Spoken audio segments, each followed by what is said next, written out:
अब नोएडा में नहीं बनेंगी कमजोर इमारतें। जब भी हम अपना घर बनाने की सोचते हैं तो सबसे पहले जो बात दिमाग में आती है वो ये कि हमारा घर मजबूत हो और सुरक्षित भी, जिसमें हमें सुकून की नींद आए। और जब हम पहले से ही बना बनाया घर खरीदने जा रहे हो तो ये चिंता और बढ़ जाती है कि हमारा घर कितना मजबूत होगा। कहीं बिल्डर कमजोर घर बनाकर तो नहीं बेच रहा है। लेकिन अब आपको चिंता करने की जरूरत नहीं है, खासकर नोएडा में, क्योंकि नोएडा अथॉरिटी ने स्ट्रक्चरल ऑडिट पॉलिसी लागू कर दी है। बहुमंजिला इमारत में चाहे फ्लैट हो या दुकान, बायर्स को सौंपने से पहले बिल्डर को उसका स्ट्रक्चरल ऑडिट करवाकर मजबूती का सर्टिफिकेट देना होगा। इसका आदेश नोएडा अथॉरिटी की सीईओ रितु माहेश्वरी ने। Noida authority is, I would say, उससे भी ज़्यादा चैलेंजिंग जगह है नोएडा।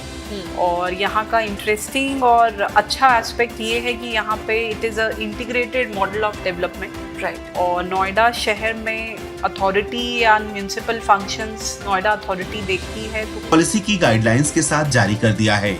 इसमें बिल्डर के साथ ही अपार्टमेंट ओनर्स एसोसिएशन यानी AOA और रेजिडेंट वेलफेयर एसोसिएशन यानी RWA की भी जिम्मेदारी तय कर दी गई है। ये यूपी में बनी और लागू हुई पहली स्ट्रक्चरल ऑडिट पॉलिसी है।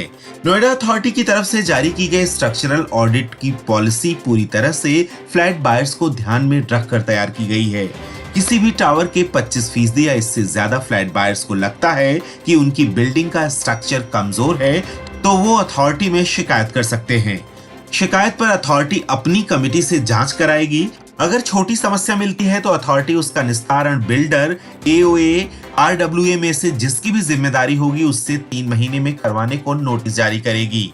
अगर दरारें बड़ी मिलती हैं और कमेटी जरूरी समझती है तो अथॉरिटी 1 महीने के अंदर स्ट्रक्चरल ऑडिट करवाने का नोटिस जारी करेगी, जो जल्द से जल्द अथॉरिटी को अपनी रिपोर्ट सौंपेगी। सबसे अहम बात ये कि स्ट्रक्चरल ऑडिट अथॉरिटी की तरफ से बनाए गए एजेंसियों के पैनल से ही करवाना होगा। ऑडिट में अगर ये पाया जाता है कि इमारत में रिट्रोफिटिंग यानी मेजर रिपेयर्स की जरूरत है तो बिल्डर या AOA को 1 महीने में काम शुरू करना होगा और 6 महीने में उसे पूरा कर इसकी फाइनल रिपोर्ट अथॉरिटी को सौंपनी होगी। अगर बिल्डर और AOA स्ट्रक्चरल ऑडिट और मरम्मत नहीं कराते तो ये काम अथॉरिटी करवाएगी। AOA या RWA से वसूली की RC जारी होगी। इस नई पॉलिसी के प्रभावी होने की सूचना नोएडा अथॉरिटी की तरफ से बिल्डर्स को भी भेज दी गई है। इसके लागू होने से ग्रुप हाउसिंग के निवासियों की स्ट्रक्चरल ऑडिट की मांग करने का रास्ता खुल गया है। अब किसी भी प्रोजेक्ट का ऑक्यूपेंसी सर्टिफिकेट जारी होने से 5 साल तक स्ट्रक्चरल ऑडिट कराने की जिम्मेदारी बिल्डर की होगी। जो कमियां सामने आएंगी उसको भी बिल्डर को ही दूर करवाना होगा। ऑक्यूपेंसी सर्टिफिकेट जारी होने के 5 साल बाद स्ट्रक्चरल ऑडिट और मरम्मत की जिम्मेदारी AOA की होगी। क्या आप इस तरह की पॉलिसी से वाकिफ थे? इमारतों को और मजबूत करने के लिए कौन से कदम उठाए जाने चाहिए?